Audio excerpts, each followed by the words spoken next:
فأعوذ بالله من الشيطان الرجيم بسم الله الرحمن الرحيم إلا من أتى الله بقلب سليم صدق الله العظيم وقال النبي صلى الله عليه وسلم ألا إن في الجسد مضغة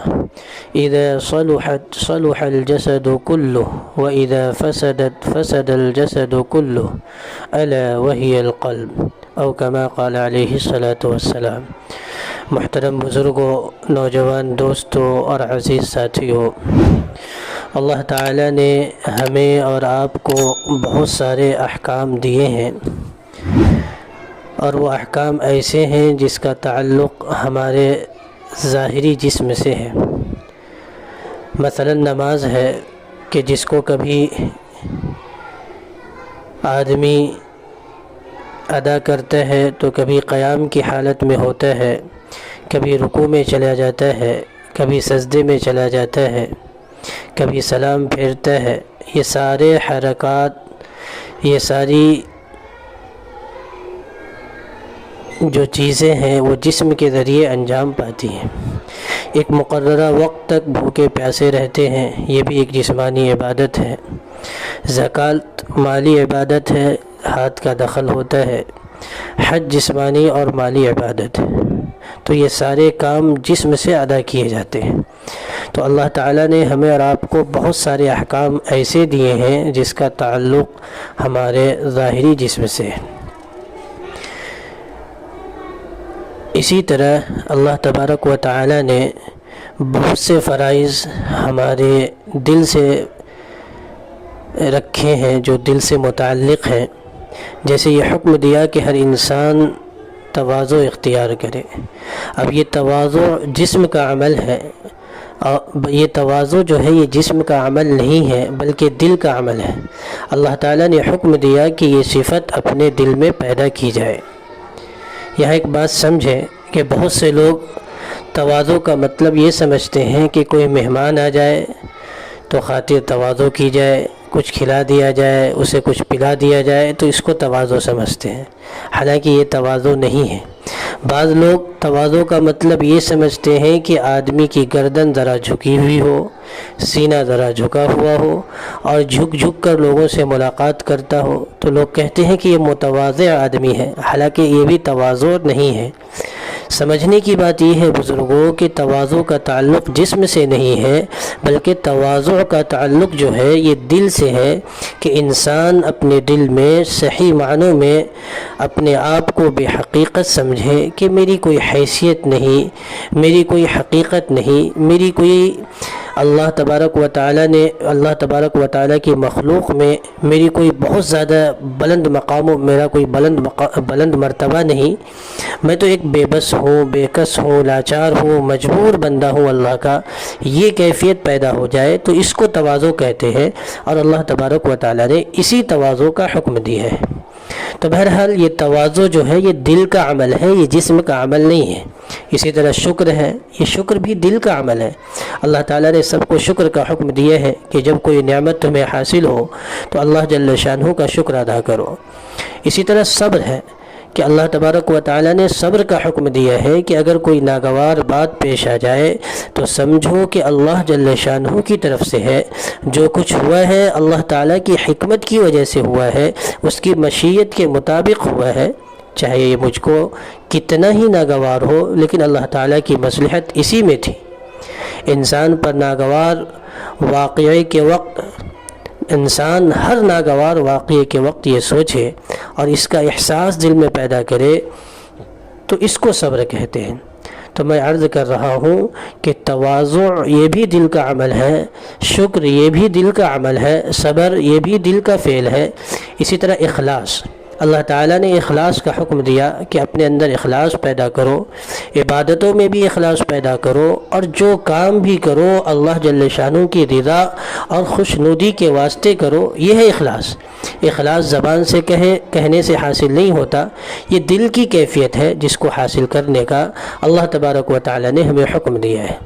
تو بزرگوں، یہ بات سمجھنے کی ہے کہ تواضع یہ بھی دل کا عمل ہے، اخلاص یہ بھی دل کا عمل ہے، شکر یہ بھی دل کا عمل ہے، اور صبر یہ بھی دل کا عمل ہے۔ تو ابھی تک میں نے دو باتیں عرض کی ہیں۔ ایک بات تو یہ عرض کی ہے بزرگوں کہ بعض اللہ تبارک و تعالی نے احکام ہمیں ایسے دیے ہیں جس کا تعلق جسم کے ساتھ ہے، میں نے مثالیں پیش کی ہیں۔ اسی طرح بعض احکام اللہ تبارک و تعالی نے ہمیں ایسے دیے ہیں جس کا تعلق دل کے ساتھ ہے، جسم کے ساتھ نہیں ہے، جس کی مثال میں نے ابھی آپ کے سامنے پیش کی ہے۔ اب یہاں ہمیں یہ بات سمجھنی ہے اور عرض کرتا ہوں میں کہ بہت یاد رکھنے کی بات ہے کہ صبر کے مواقع پر صبر کرنا ایسا ہی فرض ہے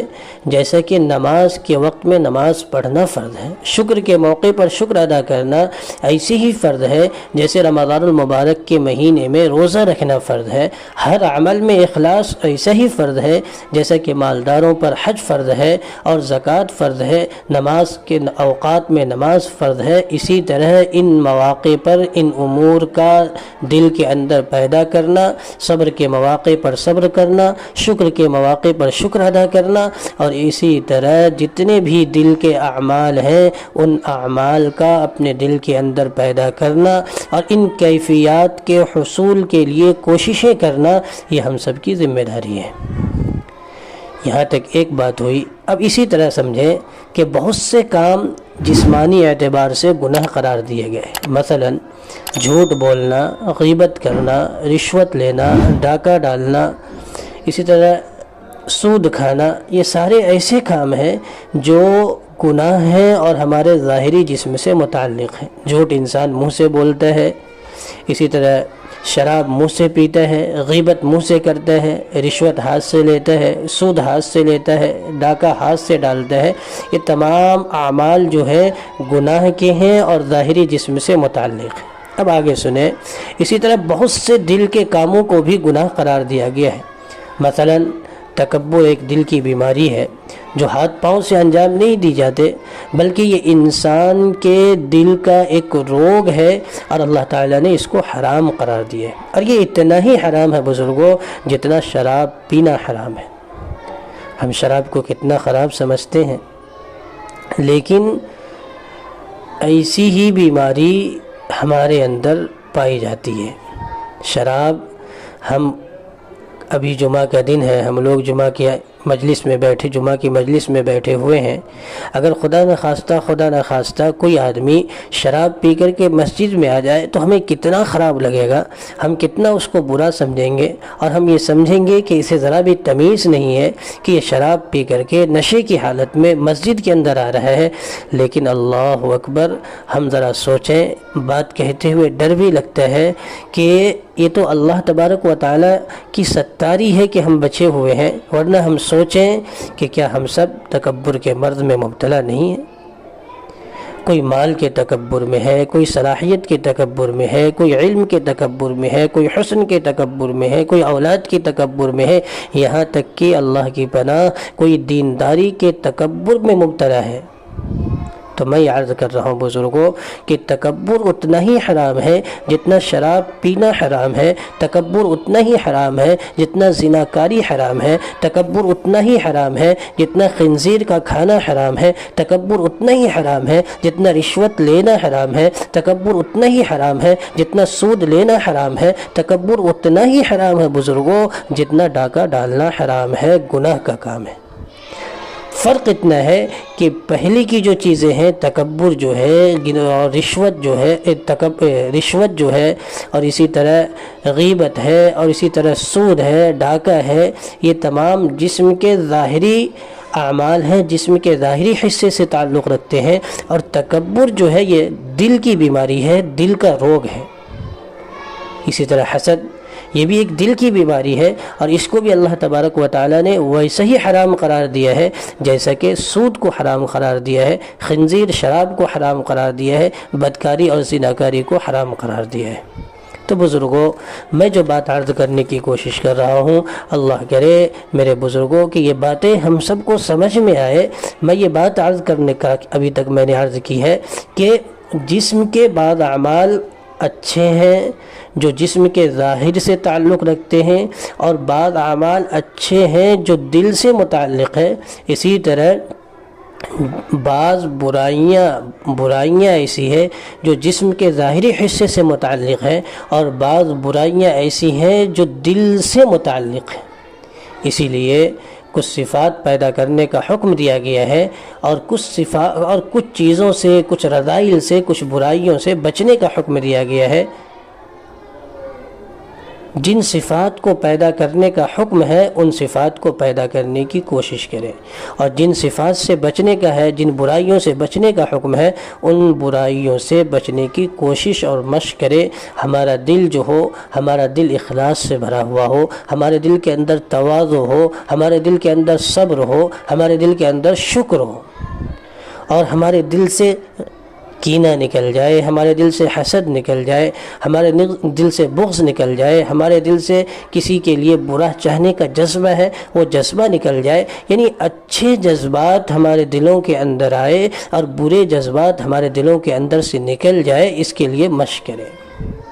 اسی لیے ہمارے آقا محمد الرسول اللہ صلی اللہ علیہ وسلم نے دل کی اہمیت کو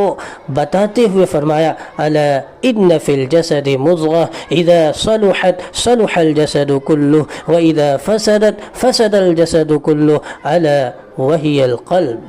کہ فرمایا کہ دیکھو جسم کے اندر ایک گوشت کا لوتھڑا ہے، جب وہ صحیح ہوگا تو جسم کے سارے اعضاء صحیح ہوں گے، اور جب وہ خراب ہو جائے گا تو تمام کا تمام جسم خراب ہو جائے گا، جسم کے سارے اعضاء خراب ہو جائیں گے۔ وہ لوتھڑا کون سا ہے؟ فرمایا الا دیکھو، دھیان سے سنو، گوشے گزار ہو جاؤ، وہی القلب، وہ دل ہے۔ تو دل اگر درست ہوگا تو ہمارے جسم سے وجود پانے والے جو بھی اعمال ہوں گے وہ تمام کے تمام اعمال درست ہوں گے، اور اگر بزرگوں خدا نخواستہ دل خراب ہو گیا تو ہمارے جسم کے اعضاء سے جو بھی اعمال سرزد ہوں گے اور وجود پذیر ہوں گے وہ تمام کے تمام اعمال خراب ہوں گے، اس لیے کہ دل خراب ہے۔ مگر اس بات کو یاد رکھے کہ یہ اللہ کے نبی صلی اللہ علیہ وسلم نے فرمایا ہے، دل کے تعلق سے اس لوتھڑے سے وہ گوشت کا ٹکڑا مراد نہیں ہے بلکہ اس کے اندر کی کیفیت مراد ہے۔ اس لیے کہ اگر دل کو چیر کر دیکھیں گے تو اس میں یہ بیماریاں نظر نہیں آئیں گی، نہ تکبر نظر آئے گی، نہ حسد نظر آئے گا، اور نہ ہی بغض نظر آئے گا۔ اگر ڈاکٹر کے پاس ہم چلے جائیں، وہ دل کی ظاہری بیماریاں چیک کر کے بتلائے گا کہ خون کی سپلائی صحیح ہو رہی ہے نہیں ہو رہی ہے، رگیں صحیح کام کر رہی ہیں یا نہیں کر رہی ہے، اس کی دھڑکن صحیح ہے یا نہیں ہے۔ لیکن یہ تمام چیزیں جو چیک اپ اور مشینوں کے ذریعے معلوم کی جاتی ہیں یہ صرف دلوں کے ظاہری بیماریوں کو بتلاتی ہیں، لیکن ہم انسانوں کے دلوں کے ساتھ کچھ ایسی بیماریاں ہوتی ہیں جو اندیکھی ہیں، نظر نہیں آتی آنکھوں سے، مشینوں سے پتہ نہیں چلتا دل میں شکر ہے یا نہیں ہے، بغض ہے یا نہیں ہے، لالچ ہے یا نہیں ہے، صبر ہے یا نہیں ہے۔ یہ ایسے روگ ہیں بزرگوں جس کو نہ ڈاکٹر بتا سکتا ہے اور نہ مشینیں بتا سکتی ہیں، یہ تو دلوں کی وہ بیماریاں ہیں جسے روحانی معالج ہی بتا سکتا ہے جو اس لائن کے ماہر ہوتے ہیں۔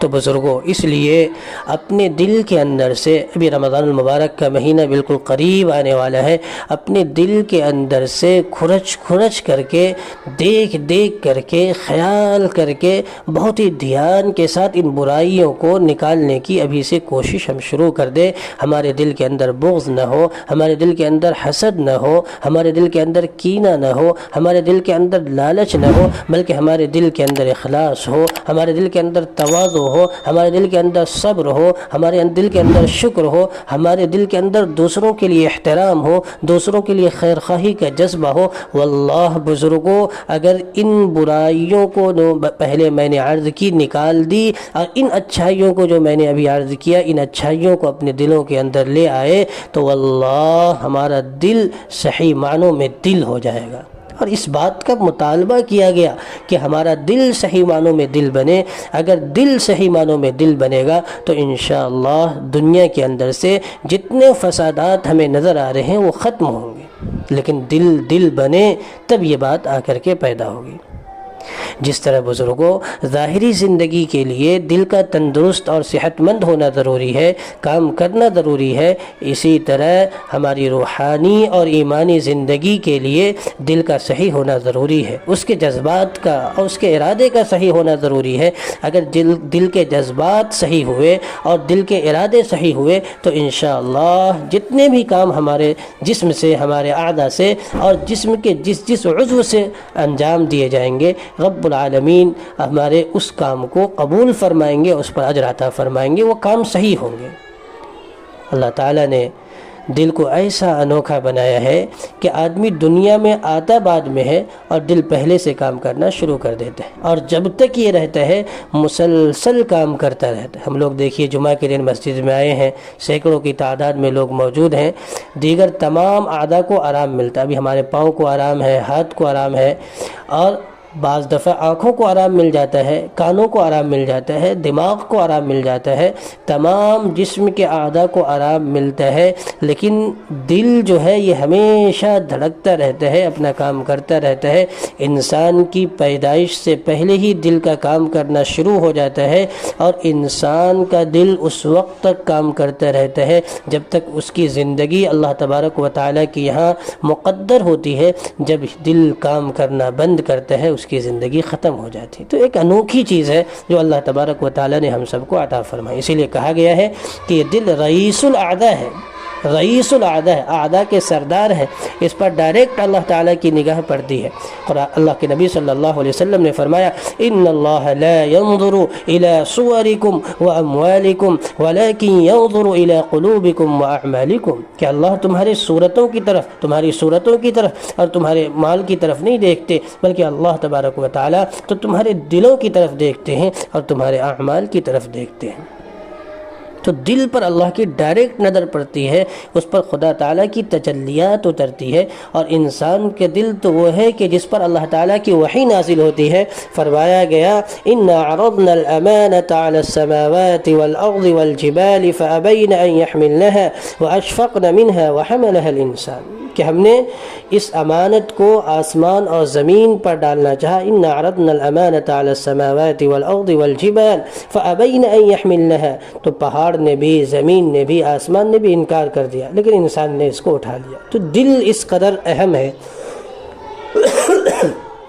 ہم انسانوں کا دل بزرگوں اتنا قیمتی ہے کہ جس نے اس کی قیمت سمجھ لی وہ اس کے پیچھے محنت کرتا ہے، اور جتنا زیادہ سمجھتا ہے اتنی ہی اس کی شائننگ کی فکر کرتا ہے، اس کو بنانے کی محنت کرتا ہے۔ شاہ عبدالعزیز محدث دہلوی رحمۃ اللہ علیہ نے لکھا ہے کہ قرآن کریم میں اللہ تعالیٰ نے فرمایا ہے وَعَهِدْنَا إِلَىٰ إِبْرَاهِيمَ وَإِسْمَاعِيلَ أَن طَهِّرَا بَيْتِيَ لِلطَّائِفِينَ وَالْعَاكِفِينَ وَالرُّكَّعِ السُّجُودِ، کہ ہم نے ابراہیم اور اسماعیل علیہ السلام سے اس بات کا عہد لیا کہ وہ طواف کرنے والے، رکوع کرنے والے اور سجدہ کرنے والوں کے لیے بیت اللہ کو صاف کریں۔ کعبۃ اللہ کا طواف کرنے والے، کعبۃ اللہ کے اندر رکوع کرنے والے، کعبۃ اللہ کے پاس سجدہ کرنے والے کے لیے اس کو صاف کرو۔ لکھتے ہیں کہ کعبۃ اللہ اللہ کا گھر ہے، اس کو پاک کرنے کا حکم دیا گیا ہے۔ ویسے ہی انسان کا دل یہ اللہ تعالیٰ کی تجلیات کے اترنے کا گھر ہے، اللہ کی تجلیات اس پر اترتی ہے، انوارات اترتے ہیں۔ لہذا جیسے کعبۃ اللہ کا طواف کرنے والوں کے لیے مشرکانہ رسم و رواج سے پاک کرنے کا حکم ہے، بتوں کو نکال پھینکنے کا حکم ہے، رسومات کو وہاں سے ختم کرنے کا حکم ہے، ویسے ہی دلوں کو بھی پاک کرنے کا حکم ہے۔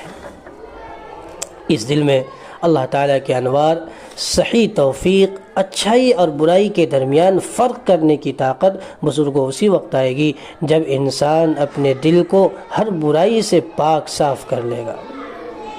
جب دل صحیح معنوں میں بزرگوں صحیح ہوگا تو پھر قرآن نے کہا ہے کہ وہ دل وہ قلب سلیم ہے۔ آپ صلی اللہ علیہ وسلم نے دعا مانگی ہے وَقَلْبًا خَاشِعًا اللہم انی اسألک قلبا خاشعا، اے اللہ میں آپ سے ایسا دل مانگتا ہوں جو خشوع والا دل اللہ کے نبی صلی اللہ علیہ وسلم نے مانگا ہے، معرفت والا دل ہو، وہ دل جس میں اللہ کی معرفت ہو، وہ دل جس میں اللہ کی پہچان ہو، وہ دل جس میں عبادتوں کے کرنے سے لطف آئے، وہ دل جسے مسجد میں جا کر کے راحت ملے، اللہ کو دوست بنا لے، وہ دل اصل میں دل ہے بزرگوں۔ اور جن لوگوں کا بزرگوں مسجد میں نہ دل لگے، قرآن پڑھنے میں دل نہ لگے، اور اسی طرح ذکر و اذکار میں دل نہ لگے، لیٹ آ کر جلدی نکلنے کی کوشش کرے۔ اور ہم دیکھتے ہیں جمعہ کے دن اور دیگر نمازوں میں کہ جو لوگ لیٹ آتے ہیں وہ اس لیے بھی آتے ہیں کہ اگر پہلے آ گئے اور پہلی صف میں بیٹھ گئے تو جلدی نکلیں گے کیسے۔ تو جن کا مسجد میں دل نہیں لگتا، قرآن پڑھنے میں لطف نہیں آتا، ٹیلی ویژن اور موبائل پر وقت گزارنے میں مزہ آتا ہے، وہ شیطان کو اپنے دل میں جگہ دیتا ہے۔ ہمیں اپنے دل میں اللہ تبارک و تعالیٰ کو جگہ دینی ہے، اس لیے محنت کرنی ہے بزرگوں۔ اپنے دل کو رمضان المبارک کے آنے سے پہلے مشکل سے 40 دن رہ گئے ہیں، اس سے آنے سے پہلے اپنے دل کو پاک صاف کر لینا ہے۔ جس طرح ایک مہمان گھر میں آنے کا جب اطلاع دیتا ہے کہ میں آنے والا ہوں تو گھر کے لوگ، گھر کی عورتیں گھر کو صاف ستھرا کرتی ہے اور اس کے سامانوں کو سلیقے سے رکھتی ہے، اسی طرح اللہ کا مہمان رمضان آ رہا ہے، اس کے آنے سے پہلے ہم گھر اپنے دل کو صاف کر لیں، اللہ کی یاد سے اپنے دل کو آباد کرے۔ دل پاکیزہ بنتا ہے بزرگوں اللہ کی یاد سے، قرآن کریم کی تلاوت سے، نیکیوں کے کام سے، دلوں میں نیک جذبات رکھنے سے دل میں طاقت پیدا ہوتی ہے، دل پاورفل بنتا ہے۔ ساری چیزیں یاد رکھنے کی بات ہے۔ میں آخری بات عرض کر کے بات مکمل کروں کہ ساری چیزیں بوڑھی ہو جاتی ہے مگر دل بوڑھا نہیں ہوتا۔ یہ آخری بات ہے جو میں عرض کرنے کی کوشش کر رہا ہوں کہ انسان کا جسم کا ہر عضو بوڑھا ہو جاتا ہے لیکن دل بوڑھا نہیں ہوتا۔ ہاتھ پیر جواب دے جائے گا لیکن دل پاورفل ہوتا چلا جائے گا۔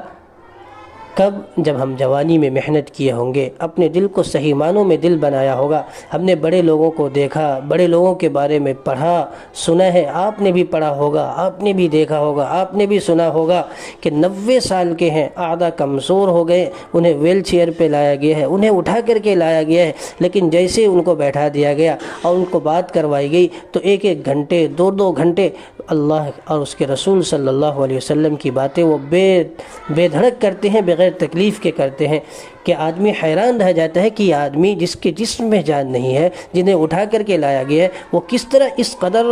عظیم باتیں اور اس قدر دل و دماغ کو اپیل کرنے والی باتیں کر رہے ہیں، اس لیے کہ ان کا دل روشن ہوتا ہے۔ انہوں نے جوانی میں محنت کی ہوتی ہے، انہوں نے اپنے دل کو صحیح معنوں میں دل بنایا ہوتا ہے، 10 بیماریاں لگی ہوتی ہے لیکن ایسی اصلاحی اور علم باتیں ہوتی ہے کہ آدمی حیرت زدہ رہ جاتا ہے۔ بہرحال دوستو، وقت ہو چکا ہے۔ میں آج یہ بات عرض کرنے کی کوشش کر رہا تھا کہ دل کو صحیح معنوں میں دل بنانا ہے اور اس کے لیے دل کے اندر جتنی برائیاں ہیں ان برائیوں کو نکالنے کے لیے کوشش کرے، محنت کرے، اپنے دل پر نگرانی رکھے۔ انشاءاللہ اگر ہمارا دل صحیح معنوں میں دل بن جائے گا تو اللہ تبارک و تعالی ہمیں آخرت میں اس کا بہترین بدلہ عطا فرمائیں گے اور دنیا کے اندر سے انشاءاللہ فتنہ و فساد ختم ہوگا۔ آج جو دنیا کے اندر فتنہ و فساد ہے اور اکائیوں میں بھی، اسی طرح جمعیتوں میں بھی، جماعتوں میں بھی، چھوٹی تنظیمیں ہوں یا بڑی تنظیمیں ہوں، آپ دیکھیں اختلافات کے اور انتشارات کے شکار ہے۔ وہ اختلاف اس وجہ سے ہے کہ ہمارے دل خراب ہوئے ہیں۔ اگر تمام افراد اپنے دلوں پر محنت کر لے اور دل کو صحیح معنوں میں دل بنا لے، جن برائیوں کا میں نے تذکرہ کیا بزرگوں، ان برائیوں کو اپنے دلوں سے نکال دے اور جن اچھائیوں کا بھی تذکرہ کیا گیا ان اچھائیوں کو اپنے دلوں میں لے آئے تو انشاءاللہ بہت خیر وجود میں آئے گا۔ آج جو مسجد میں جھگڑا ہے، مدرسے میں جھگڑا ہے، چھوٹی تنظیموں کے اندر جھگڑا ہے، انشاءاللہ جب دوسرے کا ادب ہوگا، دوسرے کا احترام ہوگا، اللہ کا خوف ہوگا، اخلاص پیش نظر ہوگا تو انشاءاللہ یہ تمام برائیاں آہستہ آہستہ ختم ہوگی۔ یہ بہت بڑی چیز ہے، اس کے لیے محنت درکار ہے۔ اللہ تبارک و تعالی ہم سب کو اپنے دلوں کی نگرانی کی توفیق نصیب فرمائے، اچھائیاں لانے کی کوشش کرنے کی، اس کے لیے جد و جہد اور محنت کرنے کی توفیق نصیب فرمائے۔ آمین۔ وآخر دعوانا ان الحمد للہ رب العالمین۔